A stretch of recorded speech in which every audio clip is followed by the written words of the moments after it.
serta salam marilah kita turunkan kepada baginda Rasulullah Shallallahu Alaihi Wasallam yang telah membimbing kita dari kegelapan zaman menuju zaman yang sampai sekarang ini, zaman yang sangat luar biasa.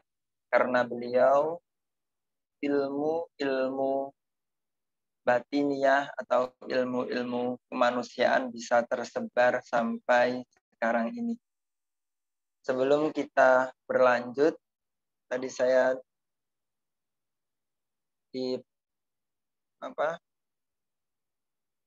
diminta baca ayat dulu tentang mendidik anak. Saya ambilkan dari surat Luqman. Mungkin kalau bapak-bapak, ibu-ibu tahu surat ini merupakan surat yang sering dibaca oleh entah itu khotib, entah itu mubalek, tentang bagaimana cara mendidik anak.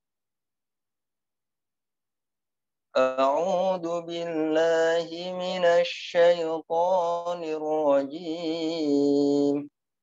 Bismillahirrahmanirrahim.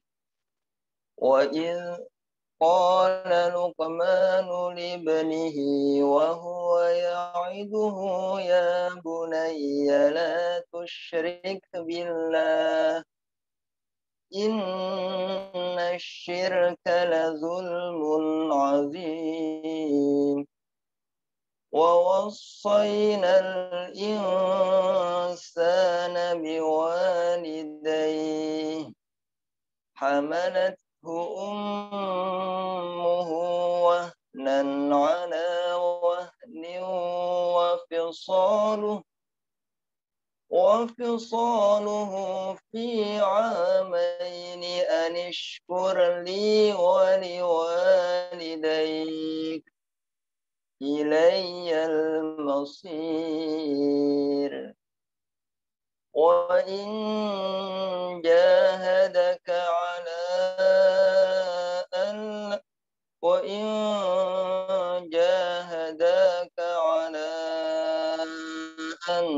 تشرك بي ما ليس لك به علم فلا تطعهما وصاحبهما في الدنيا معروفا واتبع سبيل من أناب إلي ثم إلي مرجعكم فأنبئكم بما كنتم تعملون. يا بني إنها إن تك مثقال حبة من خردل فتكن في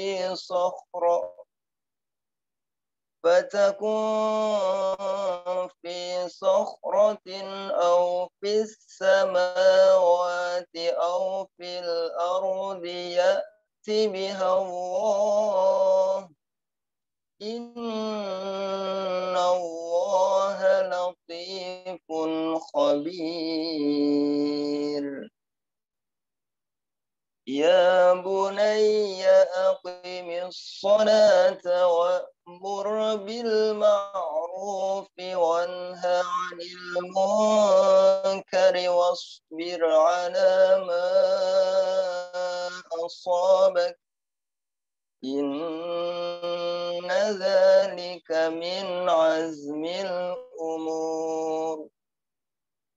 ولا تصعر خدك للناس ولا تمش في الأرض مرحا إن الله لا يحب كل مختال فخور وقصد في مشيك واغضض من صوتك إن إن أنكر الأصوات لصوت الحمير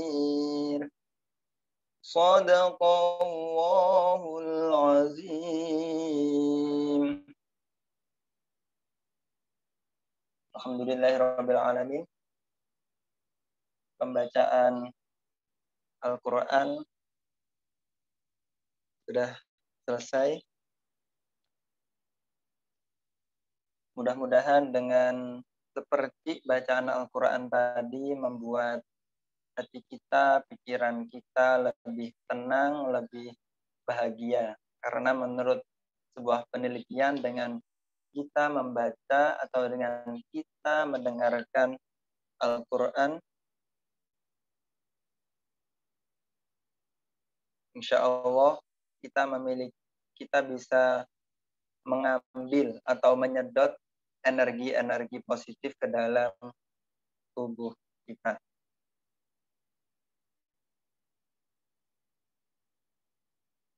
Alhamdulillahirabbil alamin. Ustadz Dr.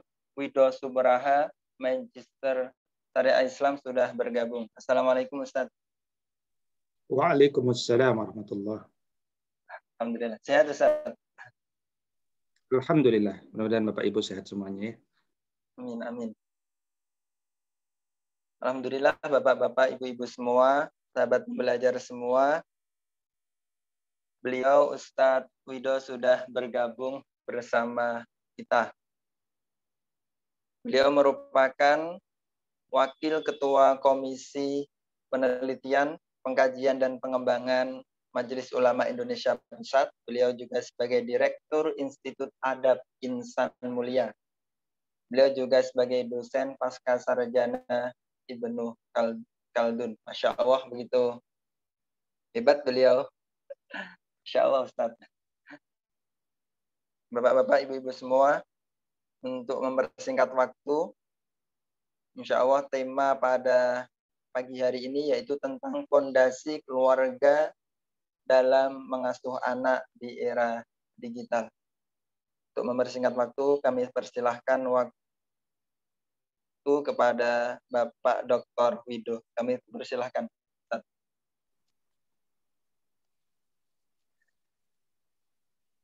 Ya, baik. Jazakallah khair. Bismillahirrahmanirrahim.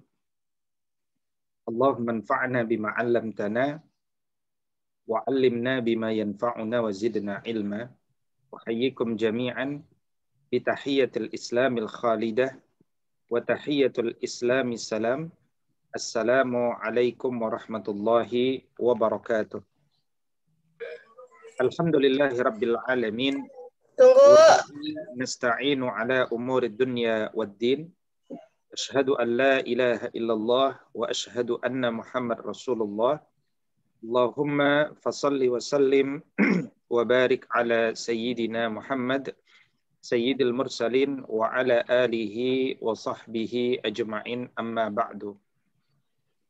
Bapak Ibu yang saya hormati dan saya muliakan karena Allah Subhanahu wa taala, materi kita pada kesempatan kali ini berjudul Pondasi Keluarga dalam Mengasuh Anak di Era Digital. Pondasi keluarga dalam mengasuh anak di era digital. Kalau kita lihat dari temanya, yang pertama adalah kata kuncinya sebenarnya ada pada keluarga ya. Kata kuncinya ada pada keluarga.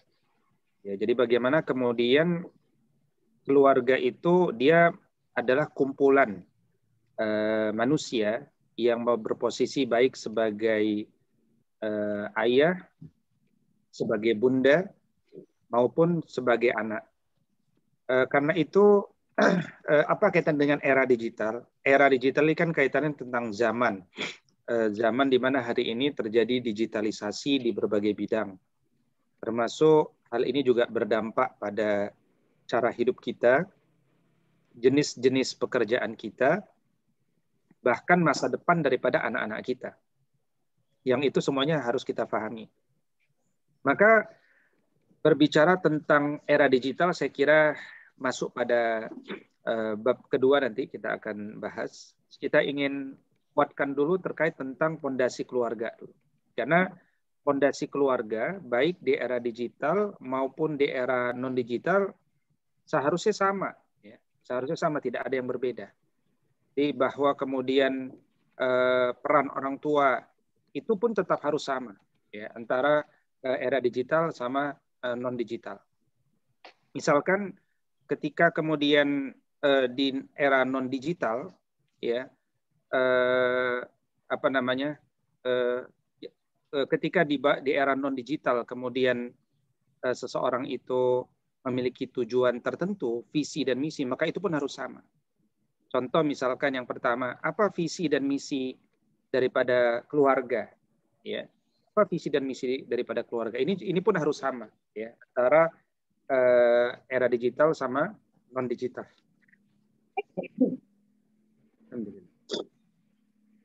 Sebagai contoh, ketika misalkan ditanya, ya, apa visi daripada kita berkeluarga? Maka di antara yang sering saya sampaikan dalam beberapa forum adalah kita harus tetapkan visi itu. Karena mereka yang memiliki visi, maka dia pasti akan mampu melahirkan misi. Dan mereka yang kemudian punya misi, maka mereka akan kemudian memiliki program-program kehidupan, ya, program-program kerja gitu. Karena itu kemudian visi dan misi itu perlu kita gali. Ya. Di antara cara kita menggali visi dan misi itu adalah dengan mengambilnya daripada Al-Quranul Karim. Ya. Dengan mengambilnya daripada Al-Quranul Karim. Dan Al-Quranul Karim itu sudah sempurna untuk memberikan referensi kepada kita semua. Ya. Contoh ya, kenapa Al-Quran itu penting? Karena kita adalah keluarga yang seharusnya membangun keluarga itu dengan cara pandang Qurani. Karena Al-Quran itu sebagaimana Allah Subhanahu wa taala sebutkan bahwa ya ayuhan nas qad ja'atkum mau'izatun min rabbikum wa syifaa'un lima fis sudur wa hudaw wa rahmatul lil mu'minin. Wahai manusia, telah datang kepada kalian, nah apa saja? Al-Quran itu dengan 4 fungsi, yaitu yang pertama sebagai sumber ilmu, sumber pelajaran-pelajaran baik, mau'izah hasanah. Yang kedua, Al-Quran itu adalah sebagai syifa, obat, ya, obat bagi diri kita maupun anak-anak kita. Obat baik bagi zahir maupun batin. Asy-syifa'u lima fis sudur maupun asy-syifa'u linnas. Berikutnya Al-Quran itu adalah petunjuk. Dia sebagai hudan, ya, sebagai petunjuk, sebagai sumber hidayah. Karena itu hidayah itu tidak ditunggu, tapi hidayah itu dicari. Dan mencarinya secara primer itu dari Al-Quran. Warahmah. Dan Al-Quran itu adalah rahmat. Ya, karena itu bersyukurlah kita yang telah mengenal Al-Quran. Maka tugas kita untuk mengambil pelajaran yang mendalam daripada Al-Quranul Karim. Nah, apa visi keluarga? Visi keluarga di dalam Al-Quran dan di dalam As-Sunnah. Misalkan Nabi SAW pernah bersabda, kata beliau, tazawwaju fa inni mukatsirun bikumul umama yaumal qiyamah wa la takunu karahbaniyatin nasara. Menikahlah kalian karena sesungguhnya aku akan bangga dengan jumlah kalian yang banyak nanti di hari kiamat.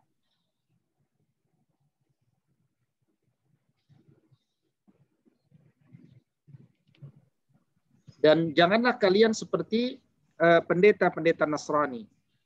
Artinya apa? Mengharamkan pernikahan. Jadi di sini Nabi SAW menginginkan bahwa keluarga yang dibentuk itu adalah sebenarnya keluarga besar, tapi berencana. Ya, jadi keluarga berencana itu dalam perspektif Islam adalah keluarga berencana masuk surga dengan rombongan yang banyak. Jadi bukan kemudian kita masuk surga dengan membatasi anak hanya 1 misalkan. Itu bukan visi keluarga.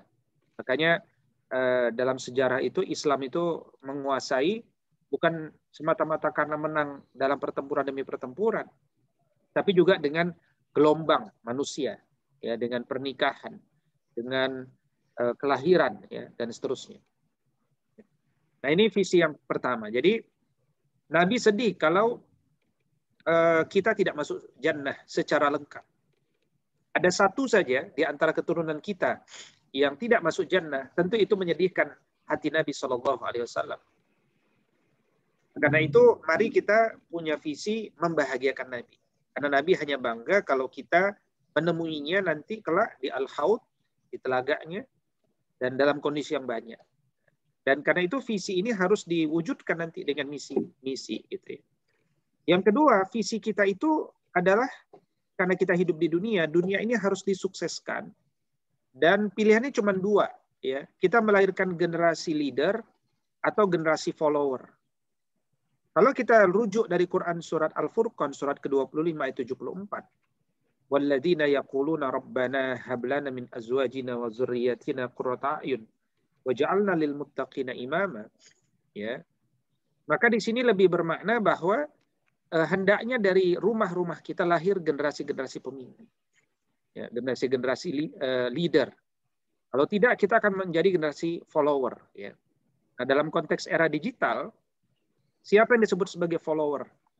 Follower itu adalah generasi yang lahir dari rumah kita, yang mereka tidak berani menampilkan dirinya, tetapi mereka pada saat yang sama memfollowing begitu banyak orang.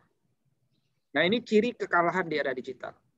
Karena ketika manusia itu lebih banyak memfollow orang, bermakna dia akan lebih banyak menghabiskan waktunya mengikuti kehidupan orang lain. Pada saat yang sama, kuotanya juga berkurang. Tetapi kita ingin melahirkan generasi yang percaya diri sekaligus penuh narasi. Karena ada orang percaya diri nggak punya narasi. Tapi ada orang punya narasi nggak punya kepercayaan diri. Jadi bagaimana membangun keluarga yang keturunannya itu percaya diri dan punya narasi. Dan narasinya itu bukan narasi biasa, itu narasi dari langit, narasi dari Allah Subhanahu wa taala yang diambil dari Al-Qur'an itu. Nah, dari sini kan muncul gambaran program kerja bahwa kurikulum yang harus kita bangun untuk anak-anak kita adalah kurikulum yang mencerdaskan mereka. Dan kecerdasan itu hadir karena kefahaman. Karena itu saya sering kritik kepada keluarga-keluarga yang merasa berbahagia atau merasa cukup kalau anaknya menjadi penghafal Al-Quran semata misalkan, ya, jadi penghafal Al-Quran dia sudah merasa cukup.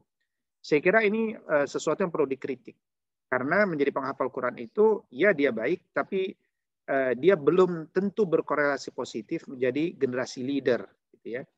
Nah, ini hal yang kedua, ya. Baik, berikutnya yang ketiga dalam Quran surat At-Tur ayat ke-21, ya.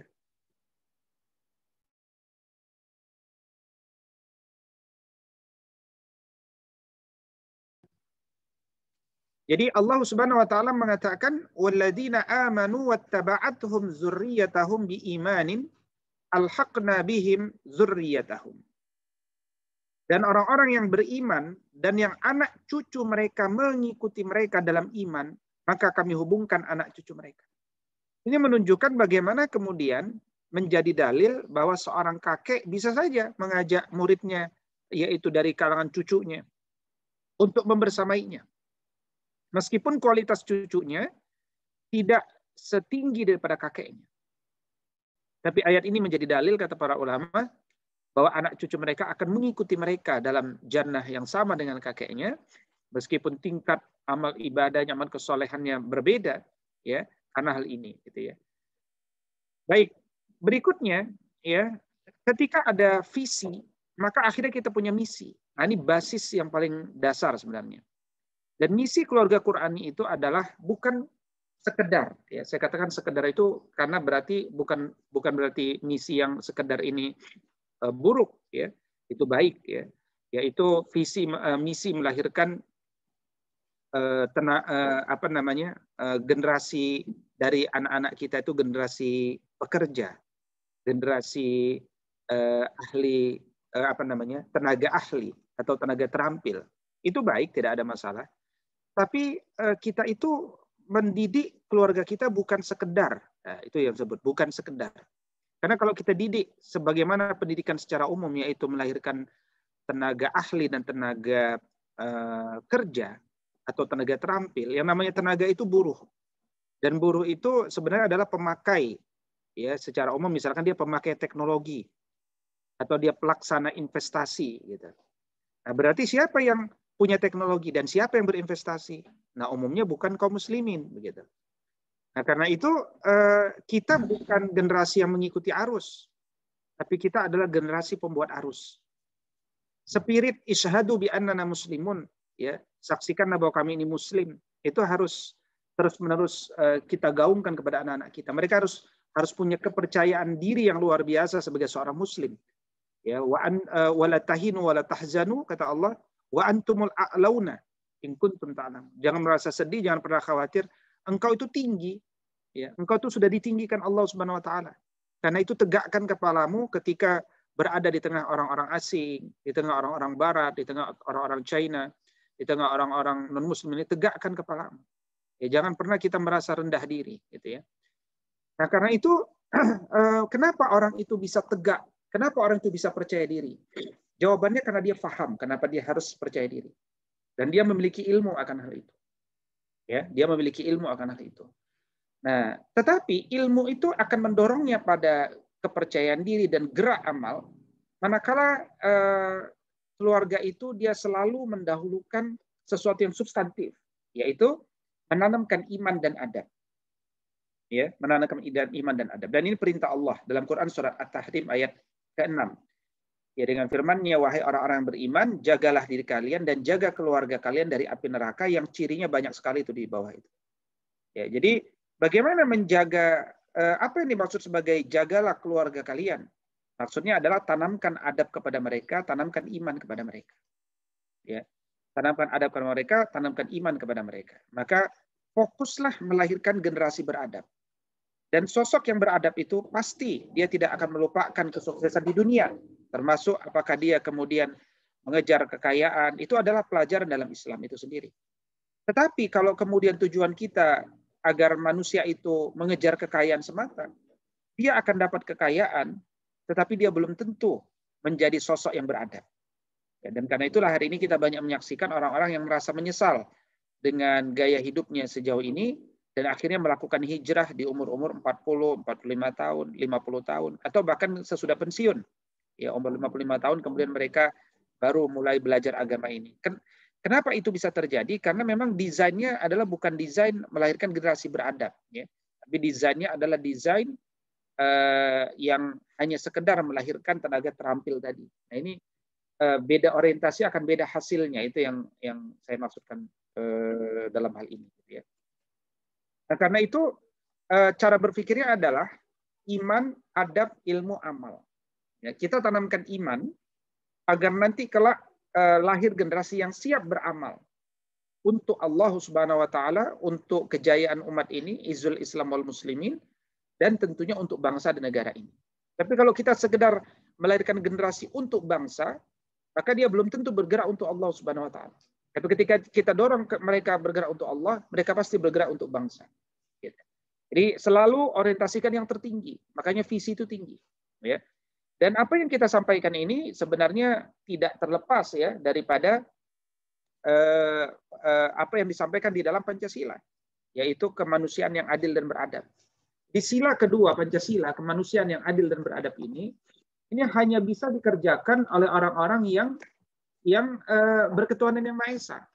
Ya, karena dari berketuhanan yang Maha Esa lah akhirnya mereka jadi tahu ya bagaimana mewujudkan kemanusiaan yang adil dan beradab itu. Bagaimana kemudian melahirkan persatuan Indonesia, bagaimana melahirkan kerakyatan yang dipimpin oleh hikmat kebijaksanaan dalam permusyawaratan perwakilan, ya, dan bagaimana melahirkan keadilan sosial bagi seluruh rakyat Indonesia.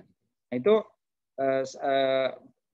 semuanya bergantung pada Tuhan. Jadi Tuhan itu sentral ya, sentral. Nah, karena itu semua yang kita lakukan hendaknya berbasis pada Tuhan, gitu ya.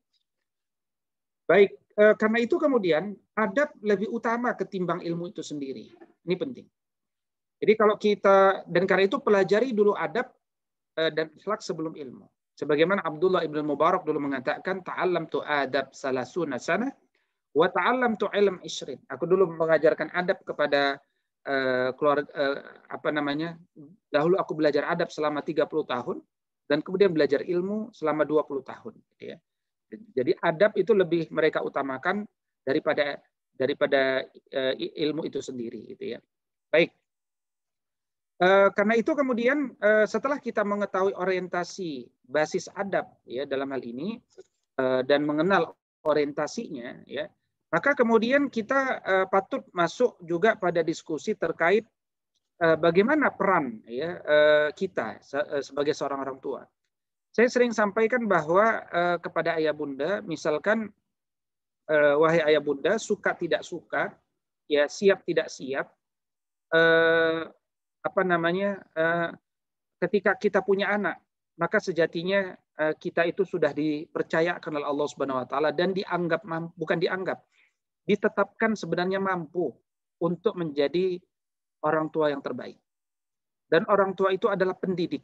Itu basis pemikiran paling pertama. Jadi pendidikan yang pertama dan utama itu ada di rumah. Ya. Pendidikan yang pertama dan utama itu ada di rumah. Karena itu rumah yang tidak punya kurikulum, maka itu kurikulum juga, yaitu kurikulum tanpa kurikulum. Gitu ya. Jadi karena itu jangan sampai kita memiliki rumah yang tidak punya kurikulum. Nah, kurikulum itu kan semacam program kerja, ya program kerja bagi mereka yang kemudian sudah punya visi. Makanya kurikulum itu bergantung pada visinya. Sama seperti orang buat sekolah. Sekolah itu bergantung. Ada yang sekolah bermuatan bisnis, ada sekolah yang memang bermuatan melahirkan kader pejuang, misalkan. Jadi itu sangat bergantung. Gitu ya. Nah itu hal yang pertama saya kira. Baik, sebagai pondasi dalam keluarga, gitu ya, untuk meluruskan niat kita, ya, dan menyepakati sebenarnya sebagai seorang Muslim apa yang membuat kita tidak menjadi orang tua durhaka. Karena kata Sayyidina Umar bahwa yang definisi durhaka itu bukan hanya pada anak. Ya, jangan-jangan anak kita durhaka karena kita telah menjadi ayah yang durhaka, ya, atau juga menjadi bunda yang durhaka. Ya, kapan kita menjadi ayah atau bunda yang durhaka? Adalah ketika kita tidak memberikan hak yang sebenarnya, yaitu untuk anak-anak kita, gitu ya. Nah, sekarang kita coba masuk dalam diskusi bagaimana pola pengasuhan anak di era digital, gitu ya.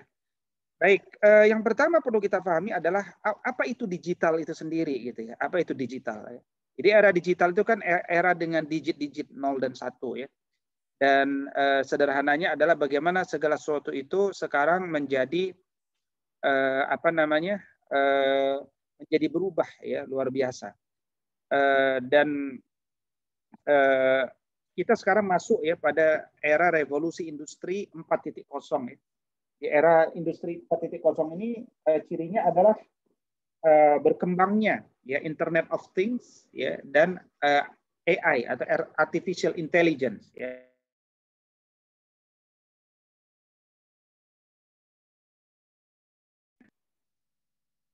Nah, saya ingin sampaikan bahwa seorang anak yang menjadi murid kita di rumah, dia itu adalah anak biologis itu sudah pasti, murid biologis itu sudah pasti, tapi juga dia hendaknya menjadi murid ideologis kita. Dan orang tua itu tidak saja digugu tapi juga ditiru. Nah, terkadang tiruannya lebih banyak daripada guguannya. Nah, ketika kita mendidik anak-anak kita, ya tentu saja ada dua pilihan. Apakah kita melakukan konsep trial and error, ya sesuai dengan materi-materi spekulasi filosofis yang banyak dikembangkan di Barat, atau kemudian kita mengulangi sejarah orang-orang terbaik dahulu, bagaimana mereka merebut peradaban, ya ini ketika mereka mulai fokus pada mengembalikan kejayaan peradaban itu. Mereka fokus pada membangun tamadun, membangun peradaban yang diawali dari melahirkan generasi-generasi yang beradab itu. Nah, tetapi memang ada yang berubah dan ada yang tidak berubah. Ya, di masa dahulu ada yang tidak berubah. Yang saya sampaikan di awal tuh yang seharusnya tidak berubah. Nah, sementara hari ini dengan adanya teknologi, itu ada perubahan di sana. Saya tahu bahwa banyak orang tua yang gagap teknologi gitu. Tapi anggaplah setiap itu menjadi challenge, tantangan. Jangan sampai kemudian kita menjadi orang tua yang hilang. Yakni ketika anak-anak kita lebih patuh dan taat kepada gadget daripada kepada kita. Ya, Mungkin dia terlihat ada di rumah kita, tapi kemudian kita tidak bisa menanamkan apa-apa lagi kepada dia karena telah hilang gitu ya. Karena itu kita sedang berebut bekas-bekas pendidikan di jiwa anak-anak kita. Jangan sampai anak itu lahir dari rahim kita, tapi ternyata dibesarkan oleh gadget. Ya, jadi orang tua dia adalah gadget gitu. Itu persoalannya. Padahal target kita adalah meninggalkan anak yang kuat. Ya, anak yang tidak lemah, anak yang tidak mudah galau, anak yang tidak mudah stres, dan anak yang tidak mudah putus asa di era cyber ini. Ya. Kecenderungan dunia sosial media atau kecenderungan generasi milenial yang perlu kita ketahui adalah mereka tidak fight, ya. Mereka tidak kokoh, tidak tough maksudnya. Jadi mereka itu kalau suka dia join, nggak suka dia left. Ya. Dia tidak mau rumit, nggak pengen ribet, nggak pengen kompleks ya berpikirnya. Ya, dia pengen sederhana. Dia pengen juga sesuatu yang ideal. Karena kebanyakan melihat sesuatu yang ideal seperti drama Korea dan seterusnya. Dan kemudian emosi mereka juga terkadang bisa disebutkan tidak stabil, khususnya anak-anak yang menghabiskan waktunya cukup banyak dalam games. Ya. Dan games itu membuat anak-anak itu memiliki emosi yang tidak stabil. Ya. Bahkan ketika mereka banyak menghabiskan umurnya dengan games itu, berarti dia tidak bertambah ilmu. Tidak bertambahnya ilmu, sekali lagi saya korelasikan dalam materi yang di awal, maka mereka tidak akan punya kepercayaan diri kecuali pada sesuatu yang dia biasa bermain di sana, yaitu games itu. Ya. Nah, belum lagi ketika mereka tidak bergerak, ya, tidak berlari, tidak melompat, tidak terkena sinar matahari dan seterusnya, ini akan melahirkan generasi-generasi yang lemah jasadnya. Ya, padahal generasi beradab itu, kalau nanti kita kaji lebih detail, itu memiliki 3 unsur, yaitu generasi yang akalnya cerdas dengan nalaria yang tinggi, kemudian jiwanya bersih, dan jasadnya kuat. Jadi cara pandang seorang muslim itu holistik. Ya.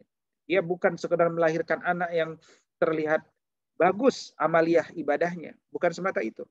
Tapi bagaimana dia punya akal cerdas, jiwa bersih, dan jasad kuat. Ya. Nah, karena itu adalah sebuah realitas hari ini, bahwa setiap anak itu senang dengan gadget, terutama karena games, video, dan chatting. Ya. Siapa anak yang tidak suka melihat games?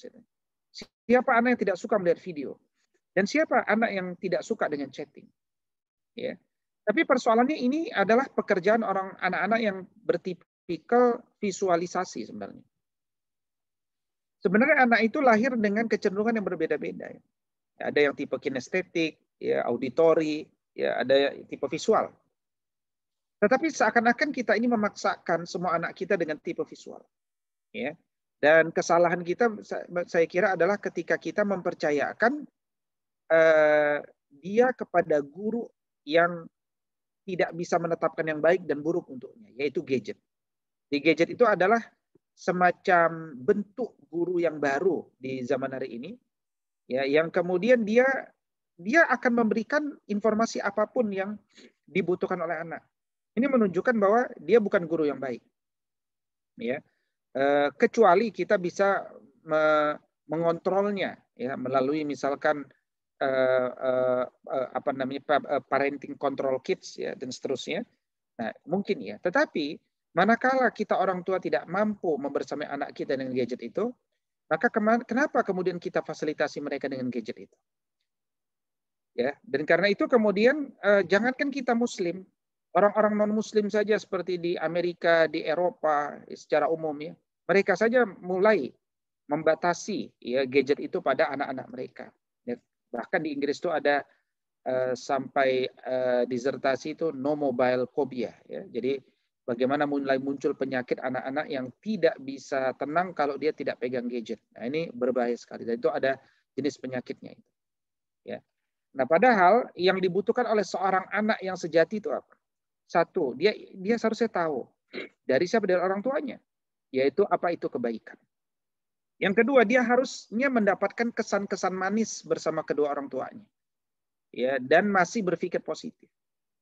Dia harus mendapatkan kesan-kesan kebersamaan dengan orang tuanya, yang dimana orang tuanya membelainya, mengecupnya, memberikan perhatian secara verbal, baik melalui wajah, kata-kata.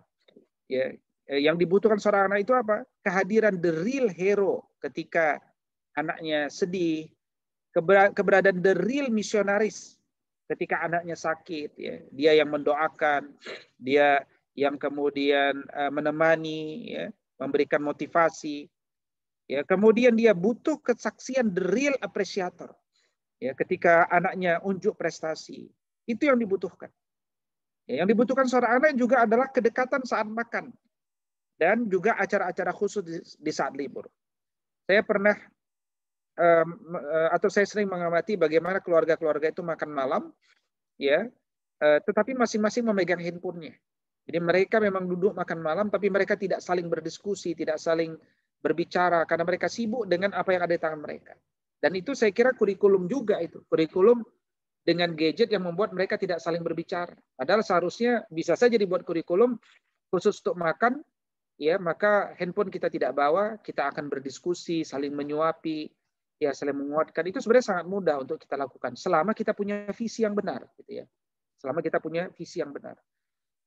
Nah, kita lihat bahwa ini penelitian sudah lama, ya, ini tahun 2014. Saya sebenarnya sudah dapatkan yang terbaru 2021, ya, atau akhir 2020, ya.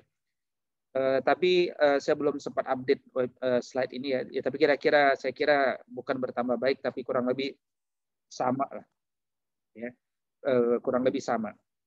Jadi bagaimana kemudian anak-anak usia 18-24 tahun itu yang sebenarnya paling tinggi nih kalau dilihat penggunaan ini, ya. Kemudian ini adalah data snapshot untuk Indonesia, ya, di tahun 2014, ya. Ya. Nah, saya ingin katakan bahwa terdapat beberapa penelitian terkait dampak mereka yang belum siap dengan gadget itu. Ya, seperti misalkan perubahan struktur tangan, ya. Kemudian ini terkait dengan apa namanya tubuh yang tidak sehat, ya, terlalu banyak ngemil karena menonton atau bermain games, ya, atau nanti nafas yang tidak kuat, kemudian anak yang susah fokus, ya, dia fokusnya pada yang lain, kemudian anak yang kemudian emosinya tidak stabil, ya, kemudian anak yang tidak punya empati, ya. Bagaimana kemudian kita lihat anak-anak malah menunjukkan jari tengahnya kepada seorang nenek peminta-minta. Ini kan sesuatu yang tidak beradab sama sekali, gitu ya. Kemudian juga bagaimana seorang anak yang melakukan apa namanya sesuatu yang kasar, ya, kepada temannya karena mencontoh apa-apa yang ada di televisi, gitu ya. Atau kemudian anak-anak yang sudah terpapar, ya, dengan pornografi dan seterusnya padahal belum pada umurnya, ya. Atau kemudian anak-anak yang betah sekali meskipun matanya sudah cekung, ya, dia sudah lemah, ya, dan dia tidak tertarik agenda dengan keluarganya. Atau anak-anak yang kemudian tadi, ya, memiliki sifat yang kemudian muncul, ya, sifat evil lah kira-kira, sifat keburukan, gitu, ya. Nah, dampak-dampak ini coba kita lihat, ya, kepada keluarga kita, apakah sudah mulai muncul, ya, dalam hal ini. Nah, jadi sebenarnya kebutuhan teknis anak itu ini sebagai bagian daripada kurikulum hard skill, ya. Bagaimana anak itu bisa konsentrasi dan fokus. Ini butuh, ya, bukan butuh sekedar materi ilmu, tapi butuh pengkondisian rumah, butuh hal-hal yang lain, gitu. Kemudian dia punya hak untuk mendapatkan tumbuh kembang fisik yang benar, gitu. Dia punya hak agar punya kekuatan jari jemari, gitu. Ya, dia punya hak untuk dapat menulis indah. Ya, dia punya hak untuk kemudian memiliki saraf-saraf motorik yang kuat, gitu. Ya, dia punya hak kemudian untuk mendapatkan sakofah, wawasan dan pengayaan dari materi-materi pendidikan itu. Tapi itu semua tidak terjadi. Kenapa? Karena dia sudah terikat, ya, dengan gadget itu. Ya, sehingga dampak negatifnya apa? Yang seharusnya Muslim itu menjadi makhluk sosial, dia menjadi makhluk asosial. Ya, terburu-buru, tidak teliti, tidak tangguh dalam proses, teknojangkis, ya, konsumtif, ya. Nah, ini kira-kira karena dia sering melihat barang-barang tertentu ya dan seterusnya, akhirnya dia kemudian lebih terdorong kepada konsumtif, bukan menjadi produsen gitu ya. Nah, kita lihat bagaimana kemudian kisah ayah-ayah terbaik ya di masa lalu, dan ini sebenarnya sama saja dengan era digital. Tidak ada berbeda dalam hal konsep yang dasar. Misalkan bagaimana kemudian menghadapi situasi tersulit, menghadapi ujian syahwat, menghadapi ujian kemarahan. Orang tua harus hadir di sana. Ya, ketika anak menghadapi situasi tersulit, katakan dia mendapatkan ranking yang tidak baik, atau kemudian dia tidak mendapatkan apa yang dia inginkan, ini kan situasi tersulit bagi anak-anak kita. Atau kemudian ketika dia pertama kali balik, ya baik laki-laki maupun perempuan, apakah dia bercerita kepada kita? Gitu. Kemudian ketika dia harus marah, siapa yang bisa membuat dia berpikir secara benar, ya berpikir secara sadar, ya. Nah, ini kan hal-hal yang kemudian penting, ya. Nah, ini satu contoh aktivitas kami, ya. Kalau kemudian libur itu kita biasanya melakukan camping, gitu ya, melakukan camping, dan kita bangun tenda bersama, gitu ya. Jadi karena itu ini salah satu saja cara bagaimana mengatasi kecanduan gadget itu. Yang pertama, aktifkan aktivitas-aktivitas outdoor bersama anak, itu penting. Ya, kemudian tetapkan ya hari bebas gadget misalkan. Kemudian berikan kesadaran tentang pengetahuan bahaya gadget. Ya, batasi penggunaannya, ya baik waktunya maupun aksesnya. Ya, misalkan untuk game 10 menit sehari ya, selama disepakati oleh anak-anak kita. Kemudian sertakan juga program soft skill komprehensif. Ya. Bagaimana program-program yang membangun soft skill dia. Jadi ilmu itu kan bisa dibagi pada soft skill, hard skill, life skill, dan talent, bakat gitu ya. Nah, ilmu fardu ain itu kan wajib dimiliki oleh semua manusia. Itu masuk pada ilmu soft skill dan life skill itu, ya, ilmu fardu ain itu. Jadi ilmu yang semua orang wajib punya, wajib bisa. Ya, misalkan ilmu tentang fikih, ya, fikih yang dasar itu fardu ain misalnya. Ilmu tentang Al-Qur'an itu fardu ain. Ya, ilmu tentang ilmu supaya dia bisa hidup. Ya, supaya bisa hidup itu dia bisa mencuci piring, bisa menyapu dengan benar, bisa menanam pohon. Itu ilmu yang sifatnya fardu ain. Ya, artinya semua orang harus punya ilmu dasar itu. Karena itu ilmu fardu ain nggak bisa dikalahkan sama talent misalkan. Ya, kursus Al-Qur'an misalkan nggak bisa dibandingkan sama kursus piano misalkan. Karena kursus piano itu masuk pada minimal fardu minimal masuk kepada talent gitu ya. Nah, kalaupun kemudian anak kita izinkan bermain di luar, maka itu pun harus dengan tanggung jawab. Jangan dengan waktu, dengan teman-temannya dan seterusnya. Dan tanggung jawab ini bermakna ada apresiasi dan ada konsekuensi, ya, konsekuensi logis. Itu yang penting untuk kita sampaikan kepada mereka, gitu ya.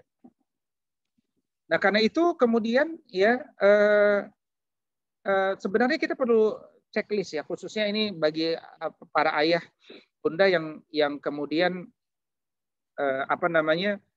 memberikan handphone terlalu dini ya. Saya sering sampaikan tidak baik ya memberikan handphone kepada anak kita terlalu dini ya. Tapi kan sekarang di masa pandemi orang pada pakai handphone, misalkan pertanyaannya. Oh iya, pakai handphone untuk tujuan belajar. Kalau memang itu digunakan, anggap dia sebagai teknologi yang itu berarti dilakukan dengan waktu dan tujuan yang tepat. Ya, waktunya terbatas, tujuannya pun terbatas. Ya, katakan tujuannya hanya dengan Zoom, ya dengan Zoom saja misalkan ya. Nah, karena itu kita perlu tahu. Dan ini semacam checklist ya. Sebenarnya kita itu memandang handphone itu sebagai apa sih? Oh, saya perlu handphone supaya bisa telepon SMS. Oke, sekarang ini sudah nggak dibutuhkan lagi mungkin.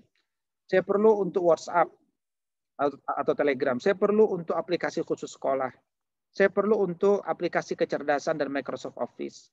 Saya perlu untuk video call Skype. Ini juga mungkin jarang nanti saya. Ya, saya perlu untuk browsing internet. Saya perlu membatasi waktu pemakaian anak. Saya perlu mengetahui lokasi anak. Saya perlu mengetahui aktivitas anak di gadget. Nah, ini perlu untuk kita tanyakan ulang. Sebenarnya kenapa kita memberikan itu ya. Jadi ini saya bacakan di sini adalah 16.000 pound atau sekitar 300 juta rupiah lebih ya. Ini merupakan biaya digital detox ya, pengobatan kepada anak yang kecanduan selama 28 hari yang harus dibayar orang tua di Inggris saat anak-anaknya mengalami kecanduan gadget. Ya, digital detox ini merupakan program rehabilitasi kecanduan gadget yang didesain oleh Dr. Richard Graham dari Capio Nightingale Hospital di London. Jadi bagaimana lihat dampaknya ya. Kalau di China itu saya lihat anak-anak kemudian yang dilaporkan maksudnya ya, yang dilaporkan oleh orang tuanya, anak itu kemudian ditangkap ya, kemudian dimasukkan ke camp ya, kemudian dia dididik ya, sampai kemudian dia tidak kecanduan sama gadget gitu ya. Nah ini tetapi kalau kemudian kita jadikan gadget itu semacam alat bantu ya untuk dia lebih akrab dengan kemampuan digitalisasi, itu baik ya. Tapi sekali lagi itu berarti masuk pada kurikulum yang merupakan cirinya apa? Cirinya terencana, well planned ya. Kemudian ada jam belajarnya, ya ada kurikulumnya. Ya contoh misalkan kita mengajarkan dia tentang Internet of Things ya. Bagaimana bisa mengumpulkan dalam satu dashboard ya untuk hal-hal yang kaitannya kerumahan misalkan. Atau kemudian bagaimana dia bisa mendesain ya sesuatu dengan aplikasi desain misalkan ya. Nah, kalau kemudian kita tidak mampu melakukan itu, maka ada banyak aplikasi-aplikasi yang seharusnya bisa kita gunakan untuk membantu kita, yaitu yang disebut sebagai parental control itu ya. Nah, jadi atau kemudian setelah parental control, kalaupun dia ingin browsing, kita bisa gunakan browser khusus anak, itu juga bisa ya. Ya. Ada banyak kemudian hal-hal yang bisa kita lakukan ya. Intinya adalah saya ingin mengatakan jangan lupakan jangan kalah dengan anak kita. Ya, kita ini orang dewasa. Orang tua itu ketika dia kalah dengan anak, sudah selesai, pendidikan itu sudah tidak bermanfaat lagi. Jadi jangan menjadi orang tua yang kalah. Jadilah orang tua yang selalu hadir, memberikan motivasi ketika anak kita belum tahu apa itu baik, apa itu tidak baik, apa itu benar, apa itu salah, ya, dan seterusnya.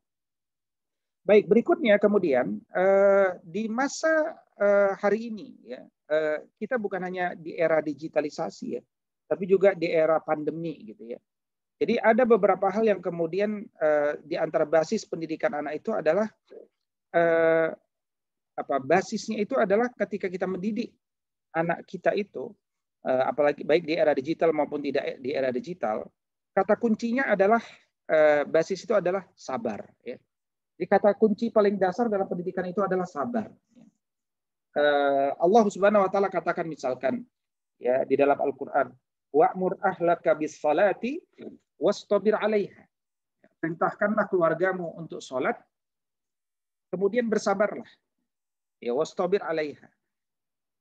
Perintah bersabarlah itu kan perintah ya. Bersabarlah itu perintah. Menunjukkan bahwa memang mendidik anak kita sholat, mendidik anak kita menjadi baik itu tidak mudah memang. Ya. Itu tidak mudah. Itu butuh butuh usaha, butuh kebersamaan. Ya. Mendidik misalkan tidak bisa hanya ibu saja. Ya, ayahnya harus hadir. Ya, bahkan pendidikan itu sebenarnya diperintahkan kepada ayah, baru kepada ibu. Bukan kepada ibu, kemudian maksa-maksa ayah, itu salah besar. Karena itulah Al-Quran itu memerintahkan kepada ayah itu kan 14 kali ya untuk mendidik dan berdialog. Yang disebut mendidik itu bukan menyiapkan uang sekolah ya.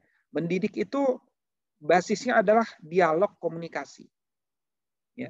Jadi saya ketemu ada orang tua yang ibunya pendiam benar. Ya. Akhirnya apa dampaknya? Anaknya tidak berkembang retorikanya, tidak berkembang nalarnya, tidak bisa berbicara. Ya. Baru kemudian setelah akhir-akhirnya baru kemudian dia mulai sadar, iya saya ini adalah ibu yang pendiam, yang hanya mikirkan sendiri, saya punya kesibukan sendiri. Juga dengan gadget juga, ibunya sibuk dengan gadget dan seterusnya. Jadi anak kemudian tidak mendapatkan haknya. Atau kemudian ayah yang memang tidak mau tahu dengan hal tersebut. Nah, karena itu kemudian sebagai basis-basis itu adalah selalu ya kita menghadirkan kesabaran dan meningkatkan kesabaran. Ya. Allah katakan ya ayyuhalladzina amanu sabiru wasabiru warabitu wattaqullah. Ya orang beriman bersabarlah, tingkatkan kesabaran. Warabitu dan semakin teguh ya. Jadi kalau kita sudah mulai pendidikan bertahan. Memang mendidik manusia itu tidak mudah, itu seni. Seni mengubah jiwa manusia. Ya, memang di situ ada kelelahan. Ya, tetapi insya Allah akan berakhir dengan kebahagiaan. Ya. Daripada kita mengawali dengan terlalu banyak senang, tapi diakhiri dengan kesedihan. Gitu. Nah, dalam meningkatkan kesabaran dalam mendidik anak-anak kita itu, yang pertama adalah selalu gunakan kata-kata yang terbaik. Ya. Selalu gunakan kata-kata motivatif. Selalu gunakan kata-kata yang menginspirasi. Bahkan selalu doakan ya anak-anak kita kapanpun dengan kebaikan. Ya. Jadi anak-anak itu dia bergerak kan dengan kecenderungannya, dengan nafsu keanak-anakannya. Itu yang harus kita pahami. Sehingga kita pun berbicara dengan bahasa yang mereka pahami, bukan bahasa kita. Ya. Contoh misalkan anak akan tidak, jadi anak itu kalau dipukul itu dia tidak akan merasa sakit tuh anak. Tapi kalau dia ternyata dilarang dengan apa-apa yang dia sukai sebagai anak-anak, itu yang kemudian akan sangat menyakitkan. Misalkan tidak diizinkan main ya dan seterusnya. Karena itu saya menangkap bahwa yang terpenting bagi anak-anak kita adalah kita sebagai orang tua berdialog dengan mereka dan membuat usulan dan kesepakatan dengan mereka. Dan ayah bunda nanti akan melihat bagaimana anak-anak itu adalah orang yang paling mampu, paling bersemangat untuk untuk menjalankan kesepakatan yang dibuat. Yang penting kesepakatan, ya, baik kesepakatan apresiasi maupun kesepakatan hukum ya atau konsekuensi gitu. Yang kedua di era digital ini tumbuhkan suasana produktif. Ya, jadikan anak-anak itu selalu produktif, tidak gebah ya dan seterusnya. Jadi kita bisa menjadi hari ini karena kita telah melewati berbagai ujian kehidupan. Maka berikanlah ujian-ujian kehidupan itu kepada anak-anak kita agar mereka kelak tidak terkejut melihat ujian kehidupan yang sebenarnya itu ternyata lebih berat lagi daripada ujian yang diberikan oleh orang tuanya. Fungsi pendidikan itu kan sebenarnya mengantarkan anak supaya bisa hidup sebagai manusia di luar rumah. Sehingga kelak ketika mereka berkeluarga, mereka sudah memiliki kesiapan mental, kesiapan ilmu, kesiapan jasad untuk bisa bertarung tanpa mengganggu kita lagi sebagai orang tuanya. Itu sebenarnya pendidikan itu. Ya. Nah, kemudian susun jadwal yang disepakati bersama. Kemudian fleksibel dalam menerapkan jadwal. Yang namanya pendidikan itu supaya tidak membosankan, dia dilakukan dengan flexibility, tapi tetap tercapai semua kurikulum utuh, tetapi dapat dilakukan secara fleksibel. Kemudian optimalkan waktu untuk meningkatkan keakraban dan nalaria. Ketika kita ada waktu-waktu senggang dengan anak-anak kita, ya sebagaimana Nabi ya mereka Nabi meningkatkan keakraban kepada anak-anak, tapi juga memberikan ya pencerdasan nalaria melalui pertanyaan-pertanyaan, melalui visualisasi dan seterusnya ya. Dan pendidikan itu memang tidak boleh menakutkan, dia harus menyenangkan. Digunakan metode yang paling menyenangkan gitu ya. Dalam satu penelitian terbaru ya bahwa kompetensi yang paling dibutuhkan untuk di masa depan ya yaitu adalah kompetensi adaptability Bapak Ibu. Ini kemampuan yang akan membuat orang itu sukses di masa depan adalah kemampuan dia dalam hal penyesuaian diri. Ya, terutama dalam hal hari ini adalah berkorelasi pada teknologi ya yang telah merubah kehidupan manusia. Sebenarnya kemampuan adaptasi ini sudah ada dalam setiap manusia ya. Sejak kecil itu sudah ada kemampuannya, tapi tetap harus dilatih sejak kecil. Jadi tidak ada comfort zone, zona nyaman. Manusia itu dituntut ya untuk bergerak ya, berubah ya. Nah, karena itu rumah itu harus diciptakan dengan suasana yang hangat, menyenangkan ya. Meski kemudian kita tahulah bahwa banyak rumah yang dirundung persoalan ekonomi, persoalan psikologi karena sering bertemu itu biasanya juga membuat kalau tidak bisa terkelola dengan baik itu juga meningkatkan stres ya. Nah, karena itu bagaimana pertemuan-pertemuan itu justru menghadirkan kerinduan bukan kebosanan, menghadirkan suasana produktif bukan suasana kontraproduktif, gitu ya. Itu butuh direncanakan, ya. Makanya misalkan Nabi mengatakan wala taj'al buyutakum kuburan, jangan engkau jadikan rumahmu seperti kuburan. Itu kan berarti harus ada komunikasi, harus ada musyawarah, ya, harus ada diskusi. Rumah itu harus dibangun zona-zona emosi, misalkan, ya. Zona-zona kebaikan, zona emosi itu adalah zona di mana dia bisa menyatakan unek-uneknya atau menggambarkan atau mencoret-coret sesuatu yang menjadi persoalannya hari itu sehingga bisa dibaca oleh banyak orang. Ada zona kebaikan di sana, dia belajar bagaimana beribadah kepada Allah, bagaimana kemudian berdoa, mengucapkan rasa syukur dan seterusnya. Di situ ada zona harapan, ada zona kesepakatan yang secara umum keempat zona ini juga bisa dipadu dengan circle time, ya, atau family time. Jadi bagaimana kemudian keluarga-keluarga berkumpul, ya, saling berdiskusi secara konsisten, gitu ya. Di dalam mendidik anak itu orang tua ini ada 3, ya, tugas utamanya, yaitu dia harus kenali anaknya, terutama gaya belajar anaknya. Anaknya ini tipe visual, auditori, atau kinestetik, itu penting. Karena pendidikan itu kan menanamkan ilmu ke dalam jiwa manusia. Maka kita harus belajar tentang anak kita. Ya, karena dia manusia, bagaimana sifatnya dan seterusnya. Kemudian kita harus bisa menjadi pendamping yang kreatif bagi anak-anak kita. Ya, pendamping kreatif itu apa? Bisa mengontrol emosi kita dan mengontrol emosi dia. Ya, terkadang kita itu lebih sabar mendidik anak orang lain daripada anak kita sendiri. Itu persoalan sebenarnya. Ya, kita harus tahu itu persoalan. Karena bagaimanapun anak kita harusnya lebih sabar lagi daripada anak orang lain seharusnya. Tapi kok tantangannya kebalik, gitu ya. Nah, di sini kemudian kita harus jadi pendamping kreatif. Orang tua yang gemar marah itu sebenarnya karena dia kurang kreatif. Ya. Yang kedua, pendamping kreatif itu apa? Dia mudah mengapresiasi, ya, memberikan ucapan terima kasih, ya, memberikan semangat, menguatkan, mendukung, ya. Jadi belajar itu berat. Dan karena itu dia perlu untuk menerus didampingi, diapresiasi, didukung. Dan tugas orang tua adalah juga dia harus selalu memonitor dan merawat stamina-nya. Belajar tuh butuh makanan yang pas supaya dia tidak ngantuk, supaya dia tidak tetap kuat, takarannya seimbang.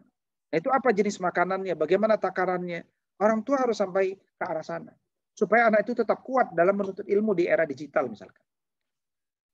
Nah, kemudian orang tua juga penyempurna kurikulum. Ya, maksudnya penyempurna ini bagaimana? Ini khusus bagi keluarga-keluarga yang bekerja sama dengan sekolah misalkan.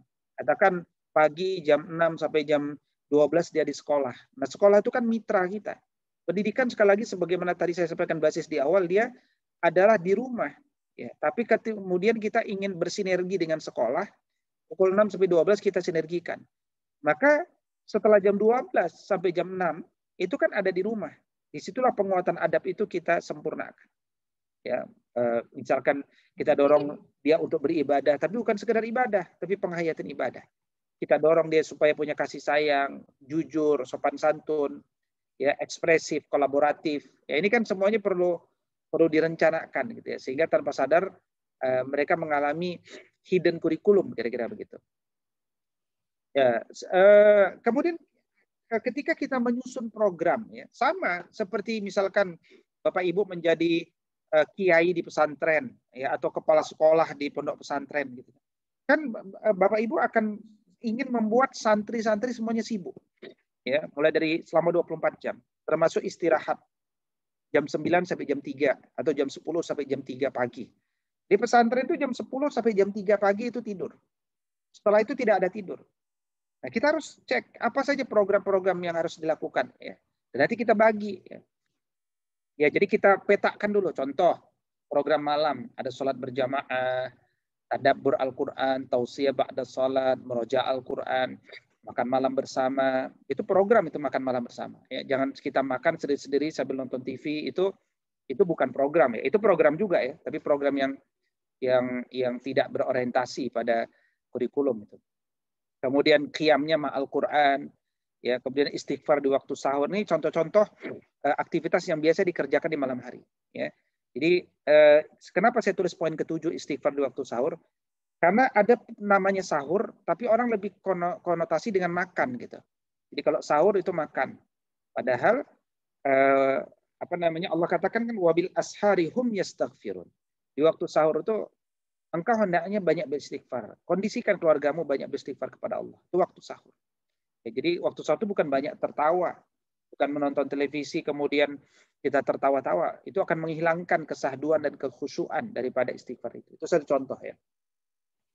Kemudian program siang. Siang itu kita bisa lakukan zikir al-ma'surat pagi, ya sholat duha, ya olahraga, materi-materi hard skill, materi life skill, ya kemudian sholat berjamaah, kemudian zikir al-ma'surat, ya qailula. Ini 8 program-program siang ya yang bisa kita lakukan gitu ya.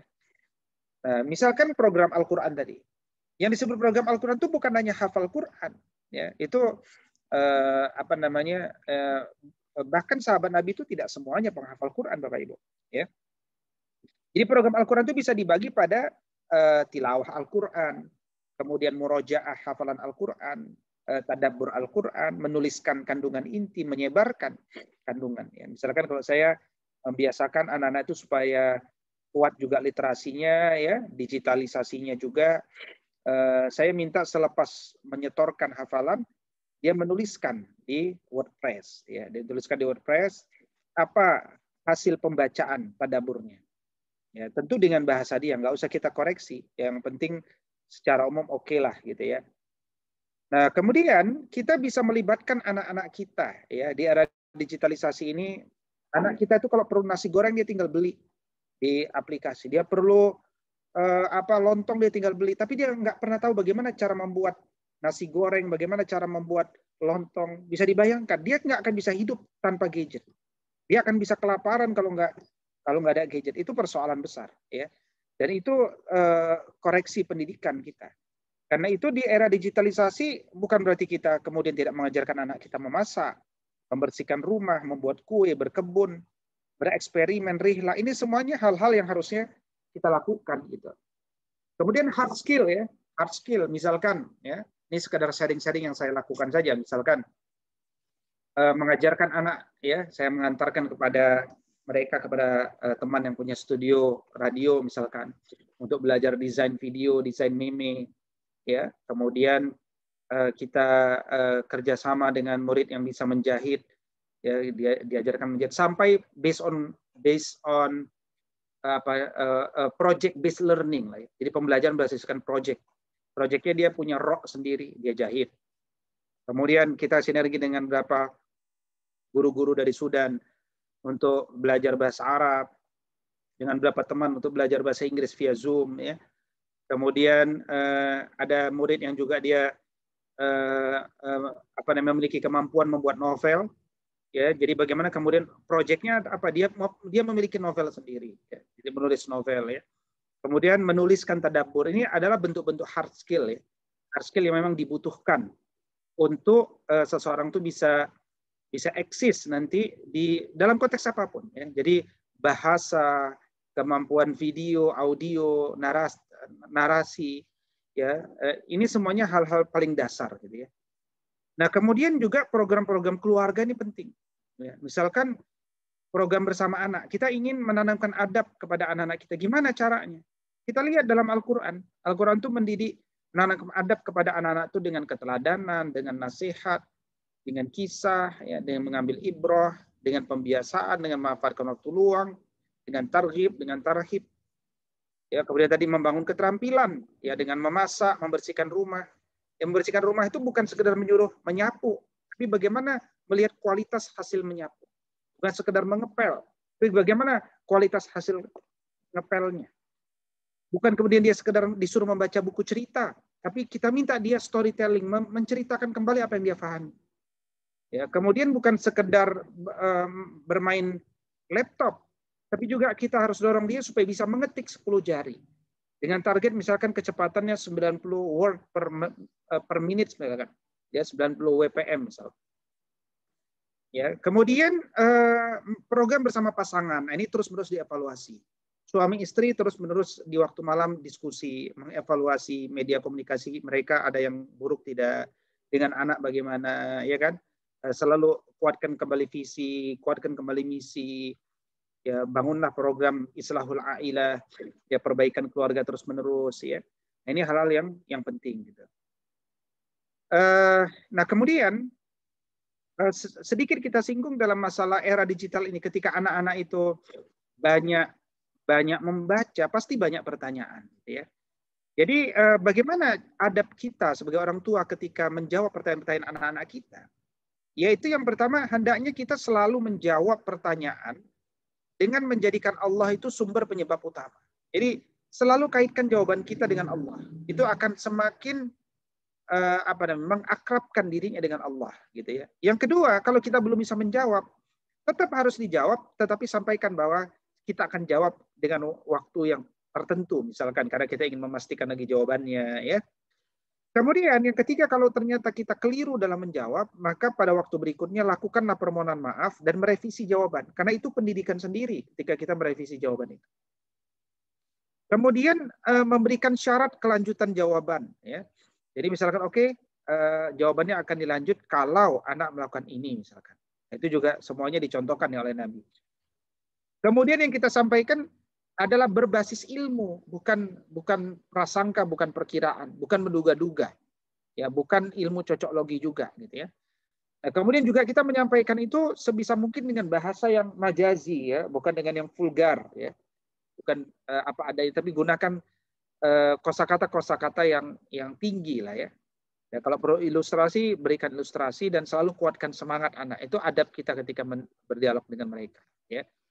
Baik, Bapak Ibu semuanya, saya kira supaya tidak terlalu satu arah, ya, mungkin saya buka tanya jawab kepada Bapak Ibu semuanya untuk kita mendiskusikan beberapa materi yang tadi yang saya sampaikan mungkin cukup banyak dan terburu-buru, tapi dia semacam ini, ya, semacam basis pemikiran awal lah, ya, supaya kemudian Bapak Ibu memiliki cara pandang yang lengkap gitu, ya. Saya kira demikian. Wallahu alam. Assalamualaikum warahmatullahi wabarakatuh. Waalaikumsalam warahmatullahi wabarakatuh. Terima kasih Ustadz untuk materinya. Masya Allah. Oke, baik Bapak Ibu-Ibu semua, yang sebagaimana yang disampaikan Ustadz Wido, yang ingin bertanya dipersilahkan langsung saja.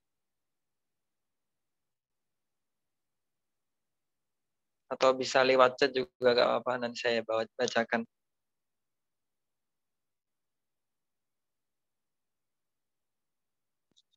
Silahkan Bapak-Bapak Ibu-Ibu yang ingin bertanya.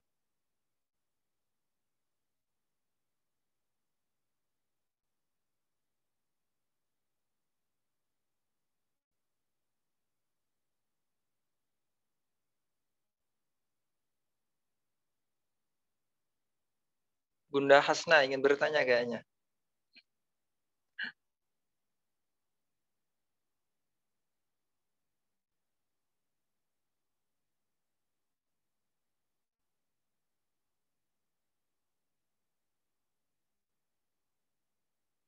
Ada recordingnya yang bertanya recording.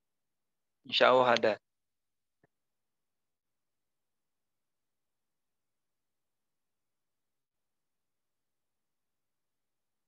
Silahkan bagi yang bertanya kurang paham atau ingin penjelasan yang lebih lebar.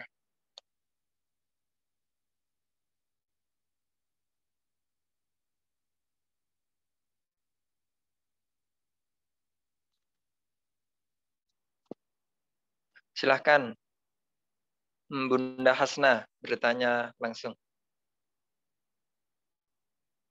Silahkan Bun.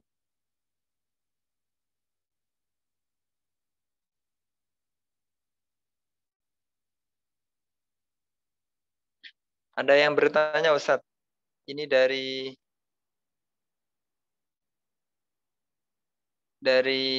Ibu Aisyah. Kalau untuk anak lelaki 2,5 tahun diberikan pendidikan seperti apa Ustadz? Ya, baik. Bismillahirrahmanirrahim. Yang pertama, anak laki-laki maupun anak perempuan di usia dini, maka haknya adalah mendapatkan kekuatan jasad. Itu yang pertama. Karena ini adalah tumbuh kembang jasad. Ya, kita wajib mengantarkan anak itu pada tumbuh kembang jasadnya.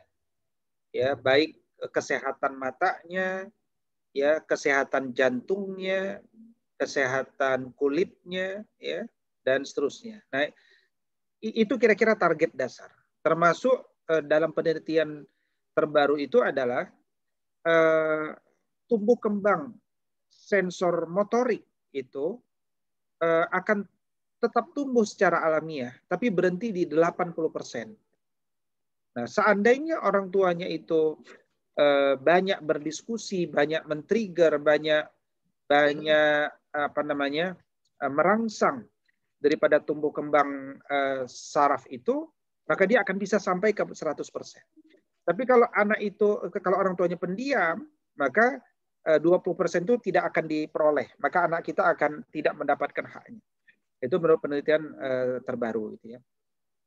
Jadi antara pengembangan sensor sekaligus kekuatan jasad, itulah pendidikan anak usia dini. Karena itu di usia dini itu tidak direkomendasikan untuk calistung, ya, yaitu membaca, menulis, berhitung. Itu tidak direkomendasikan, ya, tidak direkomendasikan. Jadi calistung itu baru di usia dasar, ya, baru di usia dasar. Jadi jangan sampai kita kemudian terlalu bercita-cita punya anak ini pintar secara keterampilan, ya, yang di usia dasar sudah dileskan kursus A, B, C dan seterusnya, yang kemudian ini sebenarnya di luar daripada haknya sebagai seorang anak. Itu yang pertama. Yang kedua adalah anak itu kalau kita tidak siapkan kurikulum, maka anak itu akan mengalami kurikulum ketika ketemu dengan lingkungan. Apa yang berdampak pada usia tumbuh kembang anak itu adalah perbendaharaan kata, di mana fungsi telinganya itu akan banyak bekerja. Dia akan banyak mendengarkan kata-kata baru. Makanya kita jangan terkejut tiba-tiba anak-anak ini bisa menyanyikan lagu ini, ya kan? Bisa mempunyai kata-kata ini dan seterusnya. Ya, kalau baik sih tidak ada masalah, tapi kalau tidak baik itu persoalan. Nah, karena itu kemudian memanfaatkan fitrah seorang anak yang memang sedang tumbuh pendengarannya itu, maka kemudian hendaknya kita kuatkan. Nah, disitulah kemudian ada metode talaki, ya, ada metode talaki atau metode talqin. Bagaimana kemudian kita mentalkinkan anak-anak kita itu dengan Al-Quran. Ya, jadi baik sekali misalkan sejak umur 2,5 tahun, anak-anak itu sudah diperdengarkan juz 30 misalkan. Dari Quran surat surat An-Naba sampai surat Al-Ikhlas, ya. Sampai surat An-Nas, mohon maaf, ya. Didengarkan terus, ya. Kemudian diminta untuk mentalkinkan tadi. Ya, jadi kita baca, dia ulangin, kita baca, dia ulangin dan seterusnya. Maka ini akan membuat anak itu lebih dan terbiasa cinta dengan Al-Quran, dan itu banyak dilakukan. Ya, umumnya kalau kurikulumnya lebih serius, di 3 tahun sampai usia 6 tahun itu anak sudah bisa hafal 3 juz, ya. Itu baik, ya, atau minimal 1 juz. Minimal itu 1 juz mudah sekali bagi anak-anak itu, ya. Saya kira itu, ya, secara umum yang bisa dilakukan di usia dini. Wallahu a'lam bishawab. Masih 5 pertanyaan, Ustaz. Gak apa-apa? Ya, tafadhol. Saya bacakan, ini ada yang via chat.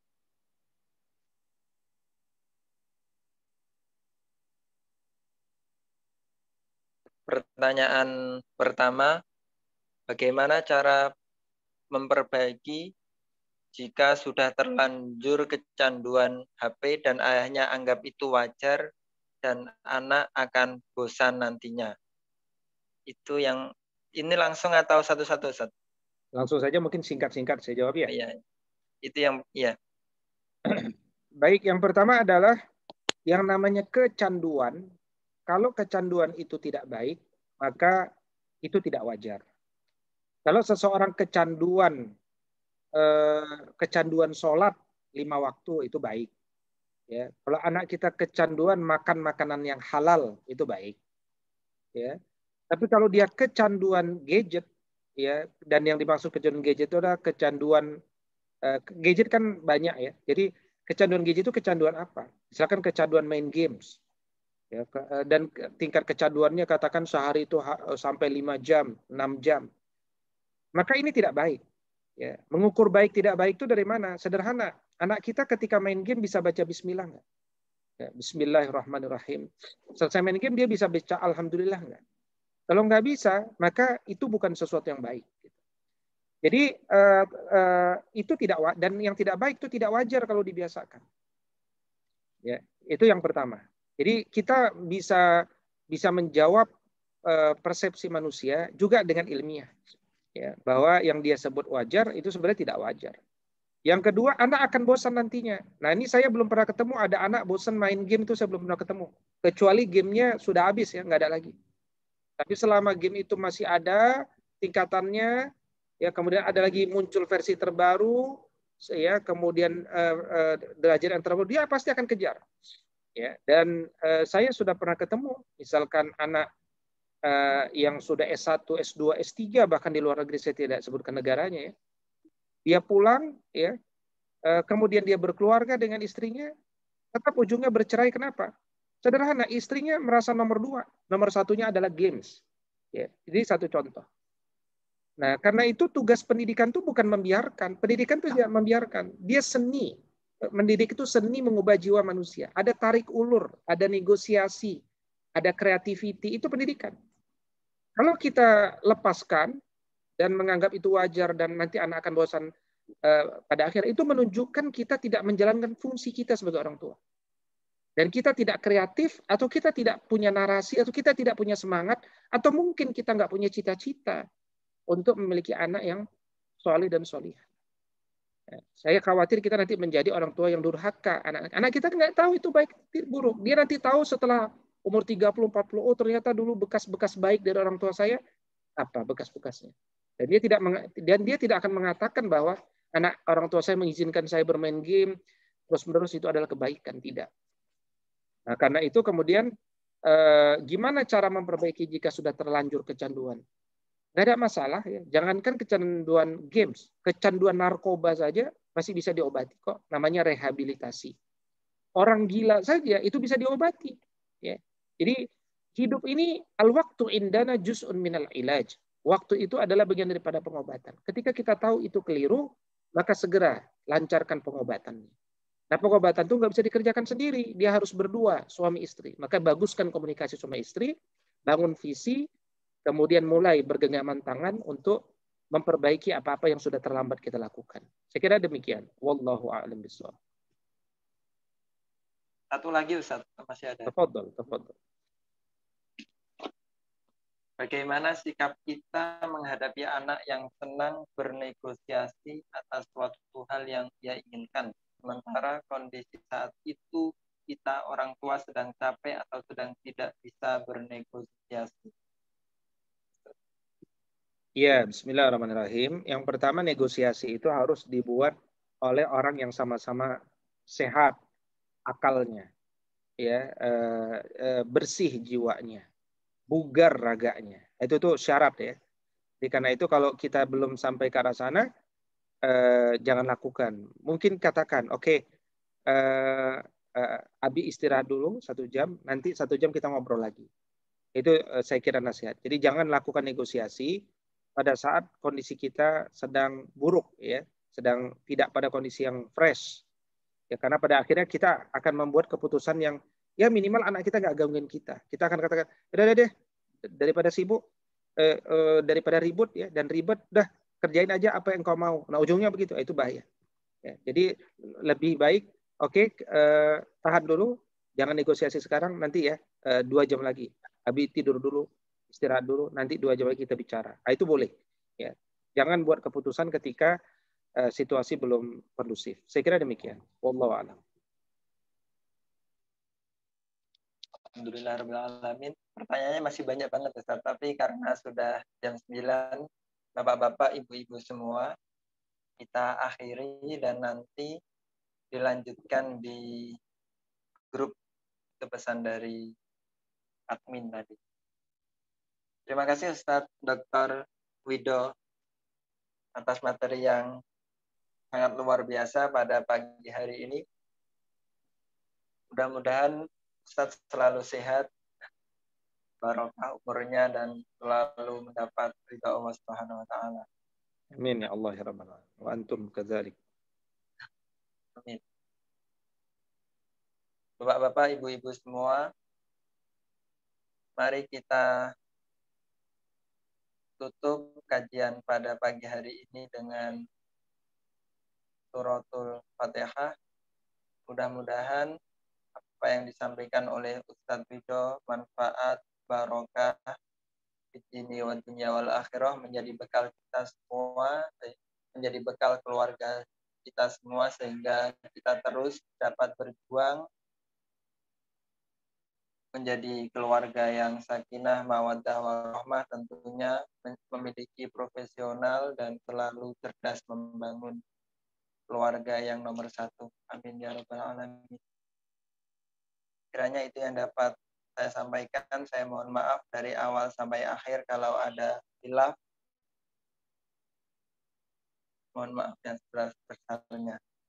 Ada yang ingin disampaikan Ustadz Wido untuk yang terakhir? Iya, Bismillahirrahmanirrahim. Saya kira yang ingin saya sampaikan adalah berbahagialah menjadi orang tua karena kita dikaruniai oleh Allah anak. Ketika Allah mengkaruniai kita anak, maka itu pertanda bahwa Allah menetapkan kita ini mampu menjadi orang tua yang baik. Karena itu tingkatkanlah kapasitas kita sehingga amanah dari Allah ini tidak kita sia-siakan. Betapa banyak keluarga yang sekarang menunggu anak sudah belasan tahun. Maka kita hari ini sudah memiliki anak, jangan sia-siakan, tapi juga gunakan pendidikan yang benar. Bukan pendidikan yang kita anggap baik, tapi pendidikan yang dianggap baik oleh Allah dan Rasul-Nya. Mudah-mudahan seluruh kelelahan kita akan diganti oleh Allah Subhanahu wa taala dengan kebahagiaan yang abadi di jannahnya Allah. Saya kira demikian. Wallahu a'lam bishawab. Terima kasih Ustadz Wido atas pesannya.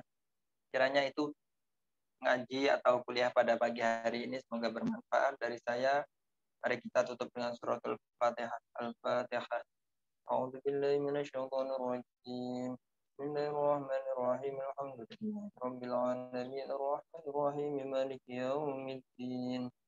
Iyyaka na'budu wa iyyaka nasta'in. Ihdinas siratal mustaqim.